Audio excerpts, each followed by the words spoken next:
Hello friends, this video is to deny all allegations that yesterday broke up. All the allegations. All the allegations. The headlines. Are we all in frame right now? Yeah. Oh, we are, okay. Yeah, You can sit. You can chill. Go more over there. This way? You can Actually, can you get up? Your shirt's still in frame? Yeah, you're in frame. Get up. Yeah, keep going. Really? You're positive? You can keep going. You're in frame. What? You're in frame. Yeah, you're I good. swear to God, I'm behind the camera. No, keep going. It's Tristan will take care of it. Okay. Just stay there. Maybe Cool. a bit further. Hello guys, welcome to Yes Theory. This is the first time we're doing something like this. We just figured there's a lot of things going on, and if you've seen the video on the main channel, you know that I'm going to be leaving until the end of the year. But we're not breaking up, and we just figured it'd be great to use the second channel to have a conversation, and I promise I'm not leaving. Oh, okay. And just have a conversation and get everyone to share their thoughts on fall and what you guys are excited about and where everybody's at. I've been really missing Europe. I've been really missing being home. I've been missing my family, and I'm just having this this longing for just reconnecting with my family and reconnecting with feeling a little bit European. I haven't spoken Swedish or French much this year at all. And usually every single time I've gone home, there's been friends around or just like a lot of like family friends visiting, like a bunch of things. And I feel like I haven't had time to just be just me with my family for a while. So there's that. And then naturally, since COVID hit, I've just scratched traveling completely off of what I think is reasonable to do. And what I've kind of realized as we're now getting more information about COVID and like we're kind of opening our minds to like how we can live safely with our new circumstances. And I feel very confident that with very regular testing and being mindful, wearing a mask and not showing up in like very crowded public spaces, that I'll be able to move around to certain countries that are open and don't have like major outbreaks and not put myself at risk, and by getting tested regularly, making sure I don't put others at risk. And so yeah, I mean, it was kind of like a thing that I felt guilty about thinking for a while, like considering I wanted to leave. But to be honest, like I feel more nervous going to the grocery store here with like major spikes in the US. And also, I mean, with the election coming up, people are going to be gathering in public places. Like you're already seeing it happen. And I feel like I feel more at risk staying here than I feel traveling. Cool, and, man. So you guys, good luck. It's about to go down and I'll be gone. See you later. I mean, a part of it is like, I'm not a huge fan of conflict. Like, I don't like conflict. It hurts me to be here as a guest in the US and like always had, I mean, such positive feelings about America, and then coming here and seeing people just not be able to see eye to eye is really difficult. And like for me as a visitor, I'm like, in some ways it feels like I'm at a foster home and my parents are fighting all the time. And I'm like, guys, like can't we just talk to each other for a moment? Like, why does it always have to feel so tense? Mm-hmm. And I mean, it's complicated, and I get it. Like it's and it's not just in the US, it's in a lot of places around the world these days that it just feels very tense. And I think a part of me is like, I would rather be in France with like the tensions that are mine, you know, in a way. Mm-hmm. And just kind of getting a bit of a break and change of pace. I think during COVID, for the first time, like I like a routine, but it was like really a routine. It was like every day was just a blur. Like from like March to like June, like I don't know, I can't remember like the different days. It was just like a blur of like us trying to figure out what to film, and then realizing like we hadn't sat down and just talked to each other honestly in a very long time. And I think we really needed the conversation and the space and the permission that we gave ourselves to just sit down and talk about what we want to do, how we feel about each other, how we feel about the channel, how we feel about making videos. And I mean, you've never addressed this. I don't know if you want to, but like you hit kind of like a moment of unlike anyone's ever like kind of had up until this point, of like being unsure how involved you wanted to be on the video side of Yes Theory, and that was super scary for us. And then we kept filming, and people were like, "Where's Matt?" I mean, it's been a transformative year for everybody, but I feel like it felt like just like a long, confusing time for a while, and it feels like we're arriving at a point of a bit more clarity and just more honesty towards each other. Feels like we're figuring out like how we were, like what is it that each person was looking for that they weren't getting. And honestly, one of the things is like we just didn't know how to set boundaries with each other. It's like we've always just assumed that we owe each other like all of our time, and at any point in time we should be able to show up and just do it and adapt to any changes. And when you make weekly videos, that's just what happens, right? And I mean, we lived together for a while. Like it was just the way we did it. It was like everyone had to think about this all the time, or else the channel might fail. Was like the sentiment. And now it's like we don't have to do that. So how do we unlearn some of the unhealthy parts and still stay focused and excited, but do it intentionally? Like show up to a thing, like I'm deciding to do this and I'm really excited to do it, versus like, why am I here exactly? Like I don't really know why I'm like part of this experience, and I don't even know if like this was like my idea, and like I wasn't excited about this specific moment, but there's other things, a part of Yes Theory that I'm excited about.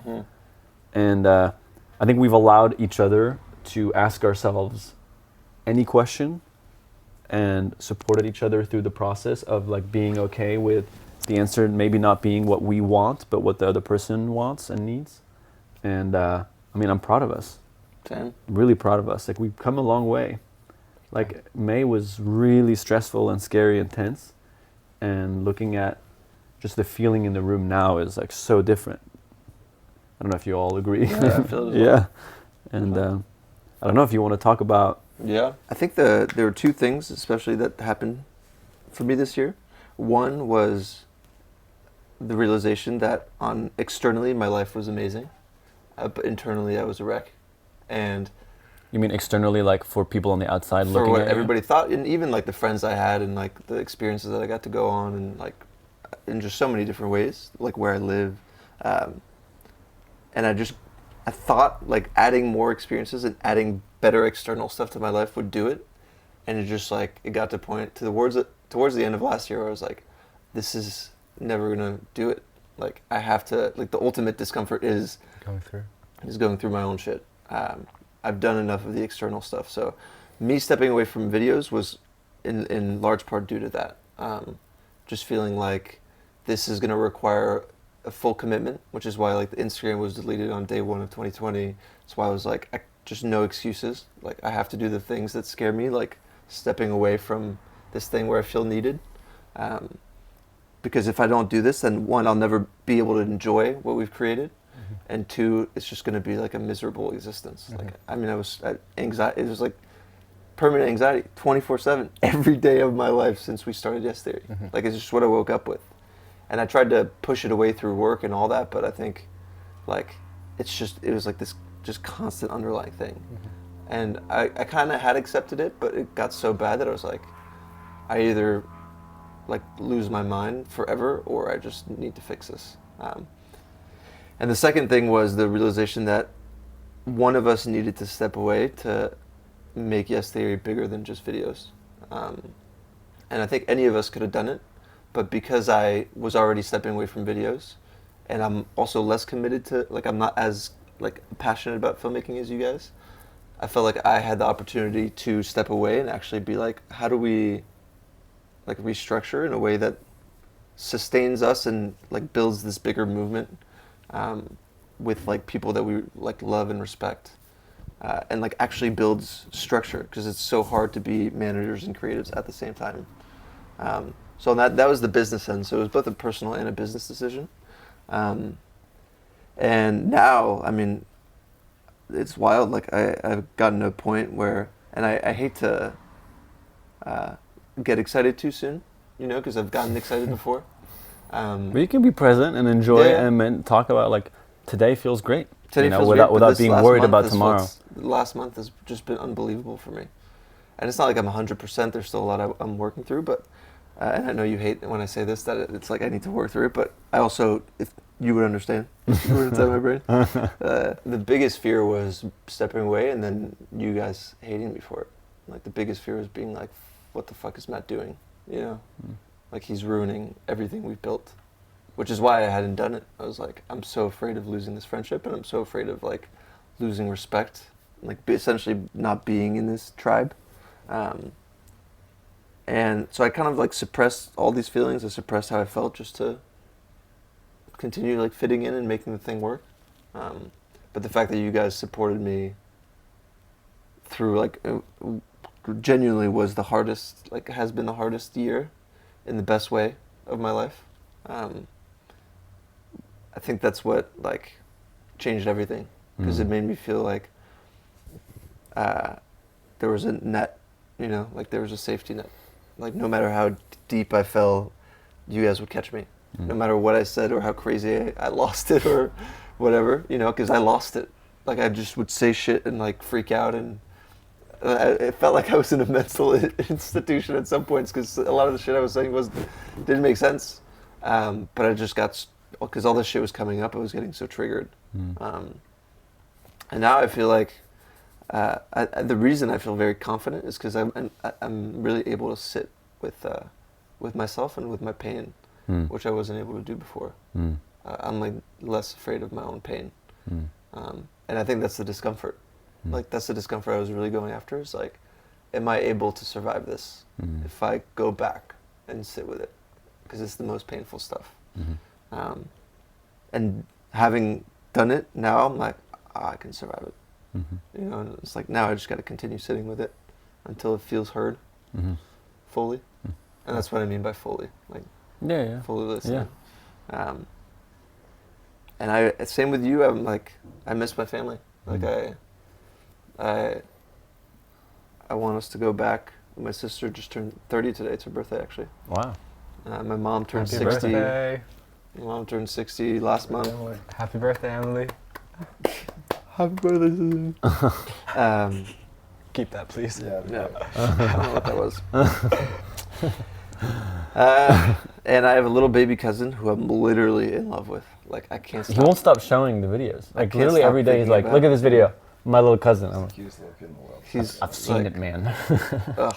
And so hopefully we'll be able to go out in a week or two when you guys go to the East Coast. I think I'll hop over, because Nice. I just like, Eleni, my cousin, texted me and was like, you have to, like, he's the most fun right now. He's so fun. And I just like, I've always kind of avoided family because I'm like, I'm not good enough and I have to work to be able to provide for my family. But more and more I'm just realizing like,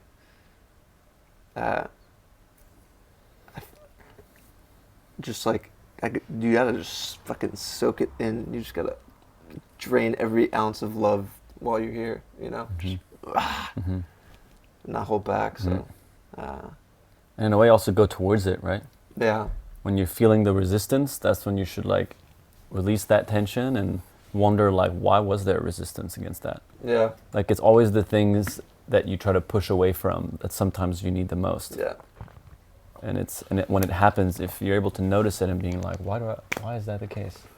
Like, why do I like remove myself in the room emotionally with this person or in this setting? Yeah. Because that's something that I've started to notice is just like in certain situations, I would just like, I'm there, but I'm emotionally a wall. Like, there's no way I'm gonna emotionally like make myself vulnerable. I don't know. There's certain situations. Yeah. And it's like the whole thing. Like your triggers are actually your lessons. Yeah. You have to listen to that. Yeah. But learning that. I mean, and I would credit a big part of that to meditation, just like acceptance and like letting go of the grip. Anything that is held on too tight is like practicing releasing that is like the most transformative experience.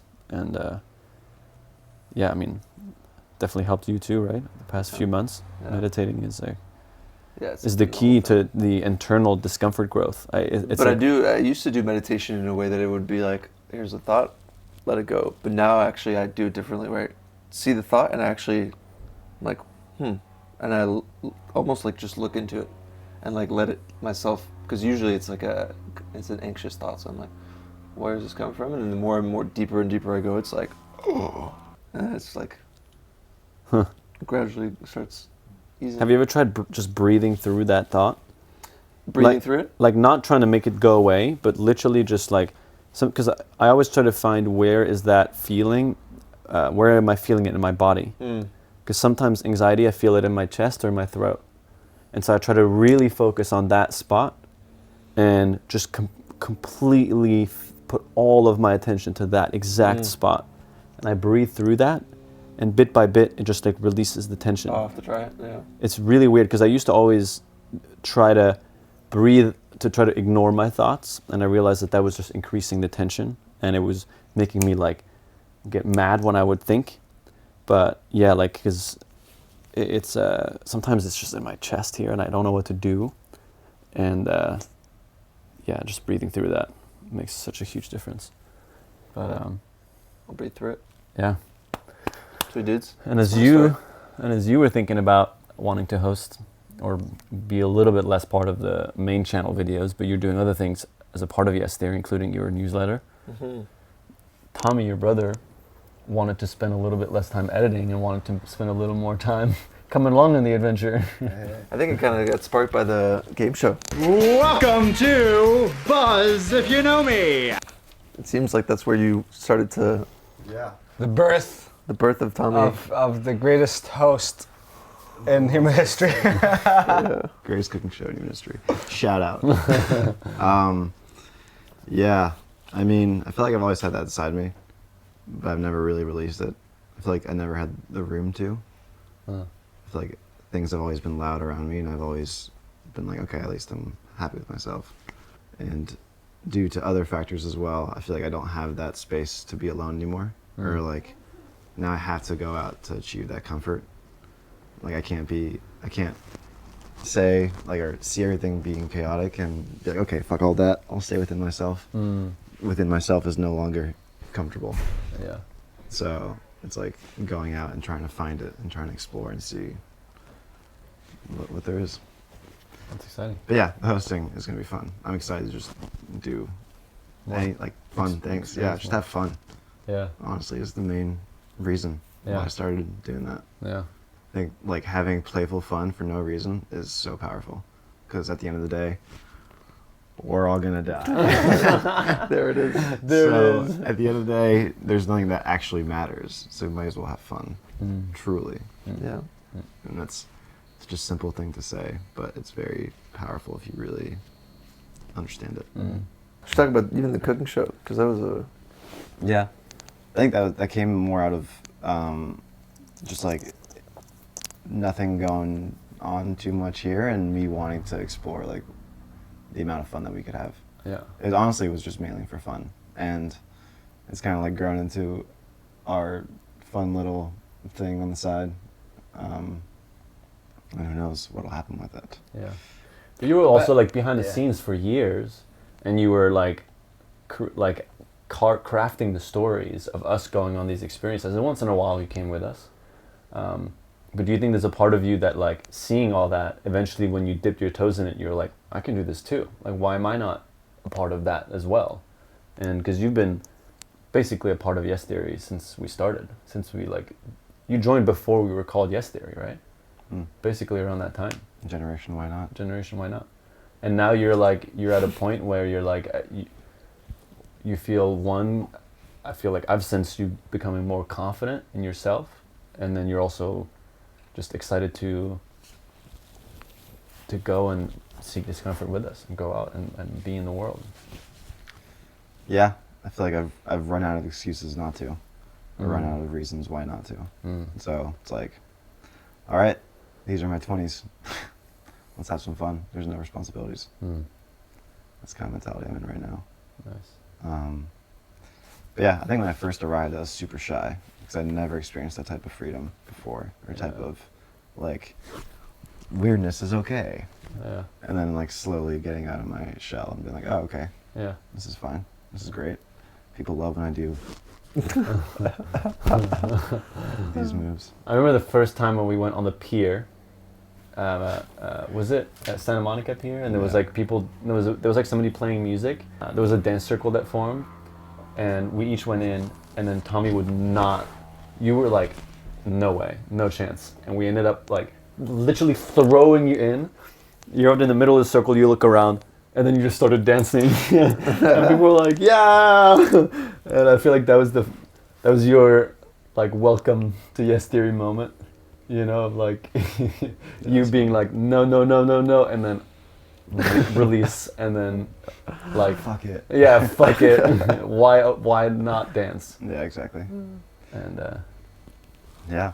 it's been awesome seeing you grow into that. Thanks, dude. Yeah, I'm excited to grow further. I'm excited to know what I don't know, you know? Yeah. Just to be weird. You know what I mean? Yeah. What about you, man? What about me? You've built a treehouse. You live in the jungle now. How's that? It's been amazing. I'm excited to do the documentary of YouTuber disappears for a year. So you're leaving tomorrow, That's and you're my gonna be next- gone until next year. That's yeah. It's not true. That's following like free child. Lost child. Lost Child is the sequel to Free Child. Yeah. But yeah, it's been a very eventful month with just accident was a month ago. It's obviously a huge life event that just shook my perspective and my outtake on life, the way I was already in a state of reflection because of the film that was being made, Free Child, and just I started skydiving again, and naturally when I do that, I just get into this reflective state. So, Can I ask you a question? mm-hmm. What does Free Child mean to you? Because you named basically your short film that you made the move of getting it tattooed. Mm-hmm. Like, what does it mean to you? It means to constantly be connected to the place inside of you where you feel like a free child, because I believe it's the most uninhibited, unrestricted state of being. It's before society and people and constructs corrupted you. That's whatever it is that you connected with in this state is the truest thing to you. And for me, I just always, the things that I do in life, I want it to be coming out of that place where I feel like that when I do it. I think a part of it is like releasing the child within you too, that sometimes feels trapped. Absolutely, yeah. I think that's what I'm saying is like before life happened, and then we get frozen in these moments in our childhood that can seem so insignificant, you know, in the grand scheme of things when you're an adult, but you actually, the more you look into these moments, the more you realize that, you know, you've lost parts of yourself in these moments, and I think the pursuit of being a free child is about going back and kind of collecting all those lost pieces. And I think that's why the experience of being I think this whole healing journey was triggered by the Poland trip. And it's this connecting with the idea that when I was in the cold water, it was like I was the most tapped into that state because it felt like I was actually able to go back and like unfreeze myself from all these moments. And that was like the first initial feeling of being able to like access that place, because I felt so much power being in the ice, being in the cold with you guys and with Wim Hof. So that was really like the beginning of that healing journey, and realizing that there's so much more to me than I thought, because of like 10 years of my life that I've never really looked into and fully gotten to understand how that came into play in the man that I am today. And for me to be the man that I want to become, to make my dreams happen, I need to really shed that skin and make sure that I go back to collect like all the pieces to the puzzle that will just show me the way. And you feel like you've been trying to do that this year? Oh yeah, it's been again, it was the year where the only way out is through, and I feel my creative expression of that went into the film, which I don't even know what I would have done without it. It's really hard. How long did it take you to make it? I started in May 4th was the first message sent out, so, and we're now in October, so 5 months. Crazy. Yeah, and it's obviously this is the project that has taken the longest creatively in Yes Theory, because of it's just such a different type of storytelling. I mean, also the craziest thing is sponsored by Google. I know. Like it's kind of like a lot of the people were commenting like, what? Like I'd never heard of that before. And I mean, it was like when we got the kind of offer or email, it was like a super exciting, obviously, company to work with. Absolutely. Because it's also the company that owns YouTube, which has allowed us to be here. Yeah. So it's and obviously just the personal connection, because I had the film idea before Google reached out. There was always something about my relationship with the internet and how my life progressed through Google searches that when they approached us with the opportunity, it was I just connected the dots and I was like, oh, this would be perfect for this. And your brother said when you were a kid. And so when my brother saw the film for the first time, he said, I distinctively remember when we were kids and I would come and ask you about something on the computer and you would always tell me to go ask Google, even though I knew the answer. But I just really wanted my brother and sister to also learn for themselves how to ask and how to seek out that. So that was like the most powerful thing to me, is like for my brother to confirm this, like it's, you know, like I didn't just make that story up in my head. It was actually such an ingrained part of my childhood, which was really great. And then, so as I said, yeah, just like being able to go through quarantine, pouring all the reflection and all the hard moments and all the, just everything that happened this year into this project, and being able to fully communicate what my truth is to me at this point. And also a big part of which I reflected, you know, I think one of the first thoughts that I had coming out of the car in the accident was the fact that, like a big part of that sense of peace was due to the fact that I knew that this film existed and it was done. And if that was it, that film would be out and that would be my last work. And it's like I can't think of something that I'd be prouder of to be my last work. So that was really meaningful and significant. And the feedback has been amazing, and I'm just so proud that, you know, Yes Theory is now a force that can produce something of that caliber and just keep really innovating on the platform, because we're not here to be YouTubers. We're here to really build a significant platform that can drive meaningful change in the world, and we want to do that. We start with YouTube and we're expanding everywhere. Podcast was launched this year. Yes Theory Plus is on. The TikTok is almost at 2 million.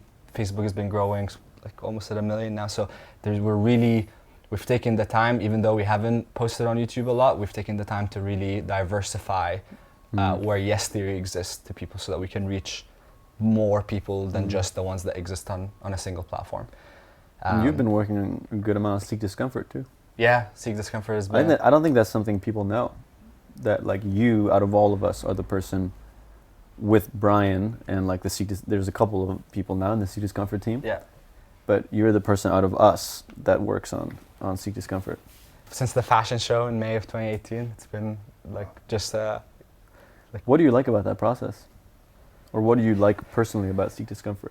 The idea of bringing the message to a physical, tangible thing that you can put on your body, that amplifies the fact that you're a believer in seeking discomfort to everybody that crosses you on the street. That is so fucking powerful, because we experience it every day when we're here. People that don't know what Yes Theory is, that don't know Seek Discomfort, we have strangers all the time coming up to us, and the message that we receive for people recounting encounters like that are just every day. We hear the most incredible stories of moments of connection that are born out of someone being curious about, this is really cool, what does this mean? So it's been a crazy journey, because we didn't want to do Seek Discomfort like other merch companies did, right? And just kind of sign to one of the suppliers. We've been trying to do it ourselves, which has been like more challenging. Yeah. It's definitely been more challenging than we could have done by just delegating everything. But the intention is to try to figure out, can we build a company, like a separate company for Seek Discomfort, that can grow and become its own brand. The goal one day is to see somebody on the street wearing Seek Discomfort. That has no idea who we are. And like has no idea who we are. That's happened, I think, with both of us this year. Yeah. I saw someone at a coffee shop and we were wearing Seek Discomfort, and I like walked up and I was about to, I was Be just cool like, guy. hey, yeah, great t-shirt. It's me. Great t-shirt. It was actually a great t-shirt. And then she was like, oh, thank you. And then she looked back down. Oh. Wow. And I was like, wait, but I'm the guy. I'm the guy. It's me. You're welcome. That it made me very happy to start Yeah. seeing it just grow out of. I saw a girl wearing a pink sweater at a restaurant, a pink Seek Discomfort sweater, and she was right in front of me, and she would look at me, but she wouldn't like React. She didn't know me, yeah. And I kept looking at her, just being like, Hey, it's me. and nothing. Wow. But That's so cool. What was the rest of the interaction like? Did she talk to you again? no, I was just That like, was it? okay, I just left her. You just In. walk away. No, but Just like sad dog walking home. Just Oh, on, man. on the Seek Discomfort note, I'm really excited to tell more of the brand story just over the fall, over the fall season of everything that we've prepped. Yep. Super proud of the work that the team has put for the whole year to prep what's coming this fall. I think it's going to be a huge step for Seek Discomfort. I mean, I don't want to reveal too much because we'll start rolling out everything soon, but definitely lots to be excited about. And also, there's a drop out now on Seek Discomfort. It's the last one before the holidays, so. Well, the goal was to balance. Well, there was two very strong moments, which is basically what we've been talking about all day. That meant a lot to us.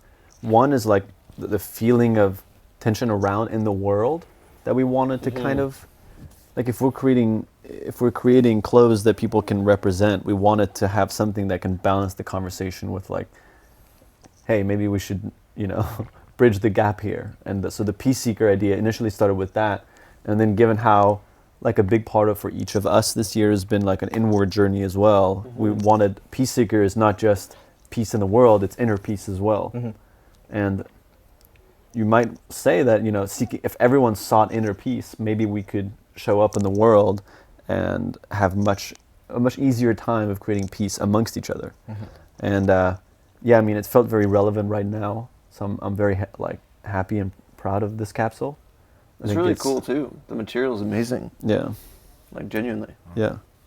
I mean, what's exciting for Seek Discomfort too is it's a way for us to also be able to fuel Yes Theory whenever, like the way we want to.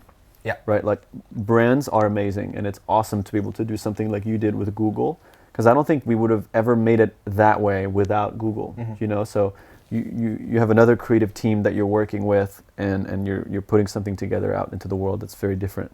But with Seek Discomfort, it's whatever we want to do. To be honest, Seek Discomfort is also what fuels Yes Theory. Financially, I mean, we work with brands, but it's also given us the financial freedom to be able to start scholarships, give back.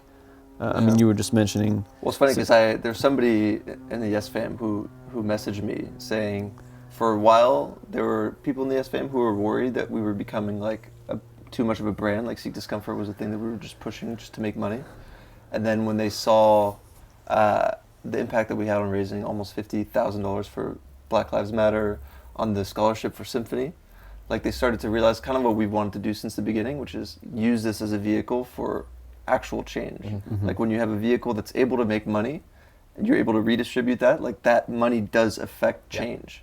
So like as we continue Seek Discomfort, that impact is going to go hand in hand with everything that we do, even the messaging of this drop, for example. Yeah. I think one big thing is if we had tried during the BLM protests to raise money, maybe you'd raise like $2,000-$3,000, but because it's integrated in something where we can actually provide value back and have that be have the process of raising money be a part of the transaction of someone getting a Seek Discomfort piece, allowed us to raise 10 times that more.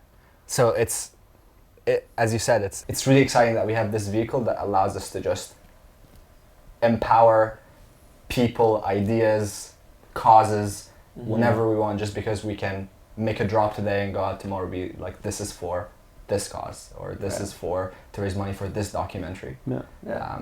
Actually, speaking of documentaries and speaking of Seek Discomfort, our first ever seeker, Anders, who last February, right before the lockdown, he finished the first Ironman ever completed in Antarctica. Craziest thing we've ever seen on Captured. We currently just finalized the deal with Mandalay, the production company that actually Can you say this stuff? Yeah. The production company that made The Last Dance, Michael Jordan's documentary that is now on Netflix. We signed a deal with them, and we're going to be taking it to market. So a lot of exciting things happening on that front.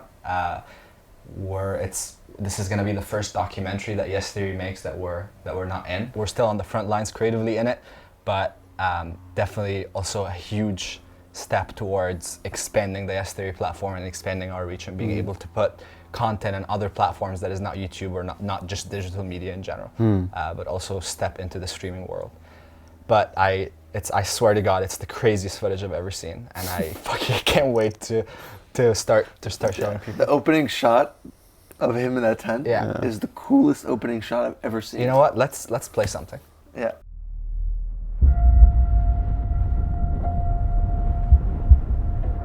I haven't come here to not finish this. Again, being able to sponsor an adventure like this and be able to make a documentary out of it is exactly the kind of things we're going to be doing with Seek Discomfort, expanding way beyond that. So, I mean, I think it's, I don't know, I think it's good to mention, like, one of our brands that we take a lot of inspiration from for Seek Discomfort is Red Bull. mm-hmm. Like, the way that they've empowered athletes all around the world is, we're not an energy drink, but we would like Seek Discomfort to eventually be able to empower events, empower culture. Like, documentaries like this is like our first step into expanding what Yes Theory what Seek Discomfort and Yes Theory, but what Seek Discomfort is and what it has the ability to do for athletes, for just advanced levels of filmmaking that require, it's expensive to go to Antarctica, and you need someone to pay for it, and if Seek Discomfort can be the kind of sponsor that supports those kinds of moments, I think that's how we continue to help the brand come to life. Yeah, exactly. It's like being able to sponsor special moments like this. This is a historic human feat. This is first person to ever do this. He was active for 72 hours. He got like and to just have Seek Discomfort be on the whole team's gear, so sick. appearing So everywhere. sick. It's the first shot I saw in the teaser that had the team just wearing Seek Discomfort on it, and I'm like seeing all these icebergs behind them. I got chills because I'm like, oh my God, we have a brand that is 2 years old that is sending a team on an adventure at this scale, and we have the utmost confidence in making the story the best story it can be when they come back. But it's more than a sponsor. We're sponsoring and helping create the story. Yeah. And I think that's the secret advantage that we have in all this. Like, a lot of clothing companies start brands, but they don't know how to tell stories. Yeah. It's like, that's the specialty we have. Mm-hmm. And that's going to be the biggest advantage. Yeah.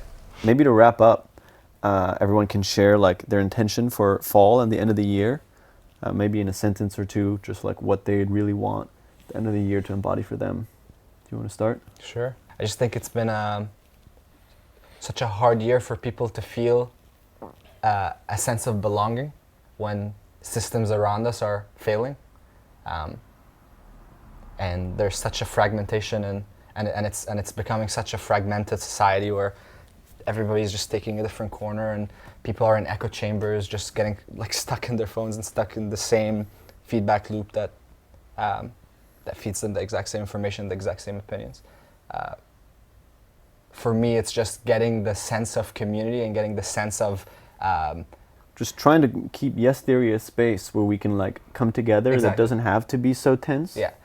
So my intention for this fall is to be able to create stories and experiences within Yes Theory that give people that sense of unity and belonging at the end of the year, especially that we're approaching potentially a rough patch. As you said, like we want to keep this being a space for people to plug in, feel inspired, feel like there's still hope and there's still an opportunity to connect with like-minded humans that want similar things in life, and it's just a matter about finding each other.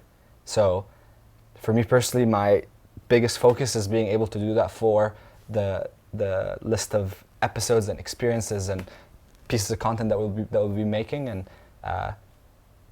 just being excited about the last 5 years of our journey together and the last 10 years of my journey leaving Egypt, and just fully allow myself to be proud of where I am and fully soak it in and start and continue being in flow, continue being in the process of going after who I want to be to make all my dreams happen. A little snap. All right, Tommy, what's your intention for fall? For fall. For fall 2020. As in, my intention is to, as I said before, discover and to literally, although it kind of sounds tacky, is to seek discomfort. because I felt like most of my life has been very comfortable, and not just like physically going out and seeing new things and finding discomfort physically, but internally, like understanding who I am and like the man I want to become. Because I felt like I've been burying that for a while, and now I'm like, all right, yeah, that's the move. Let's get all that. Let's get it all out there and see like who I am. Nice. Which is cool. I love that. Thanks, guys. This guy's been with us since he was 19 years old. That's crazy. That's insane. He's 23 now. Almost 24. Almost. Yeah. Oh yeah. Wow. 2 weeks. Yeah. Wow. 14 days. Wait, Mortality. what's your intention, Matt? Not you. My intention. No, my intention is to keep doing what I'm doing. I'm smashing it. I'm proud of myself. So just keep focusing on my healing journey and get to a space where I'm just so hyped on everything. Where I feel very excited about everything already. But it's gonna be awesome. Inshallah. Inshallah. Nice. I guess I'm the last one. My intention is to continue like finding where I hold like resistance, where I hold things too tightly, and letting go. And similarly to you, Tommy, I think just learning how to lean into like parts of myself that I almost haven't given myself permission to go after or to accept.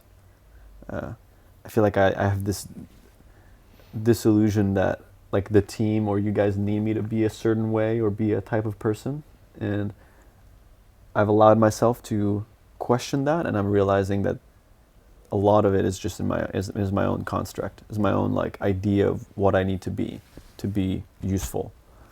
And now asking myself the honest questions of like, damn, I really want to learn how to compose music. I really want to do more improv and like play.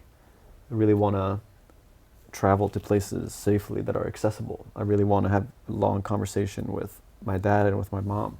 There's certain things like that that I just like I've always told myself I'll do it later, etc. And so, yeah, recently when the question of like if you were 99 years old and on your deathbed, you can come back to today, what would you do right now? I thought about it and I was like, damn, I felt disconnected to the answer. And that really scared me because I'm like, I'm the guy that tells this question. Like, how can I not like know my own answer, and how can I not even hold myself true to that? Like, how can I make videos about this if I'm not actually doing it? And I think almost our audience has sensed it in a way that we're not all doing exactly what we want to do. And it's kind of like they say the rules of improv. When you're actually really doing improv, it's funny, and when you're trying too hard, it isn't. In a similar way, like I think life is kind of like that as well. Like you can't try too hard. When you try too hard, like it just doesn't come out the right way, which is the most counterintuitive thing. Because we hear all the time like work hard, like perseverance, and you hear about Michael Jordan, how he would practice like 18 hours a day or whatever, and you think that that's what the answer to all of life is. But sometimes, especially creatively, and I mean arguably nothing against Michael Jordan, but I don't know how happy he was. But anyways, yeah, I mean, not starting beef with Michael Jordan, but there is this, he definitely put sacrifice towards his craft, but in certain parts of life, holding things so tightly is not the answer. And I'm just learning how to let go a little bit and realizing that I don't have to be working all the time to be safe or to continue doing what I love doing. And so, yeah, it's been a weird lesson, but I'm very grateful that I have you guys to feel supported in that journey. And I think to me the most important thing is just continue, even though I'll be gone, staying connected to you guys. It's individual growth, but it's together. And if it's not together, it won't like feel complete. And yeah, I love you guys. Love you too. I love you too, baby.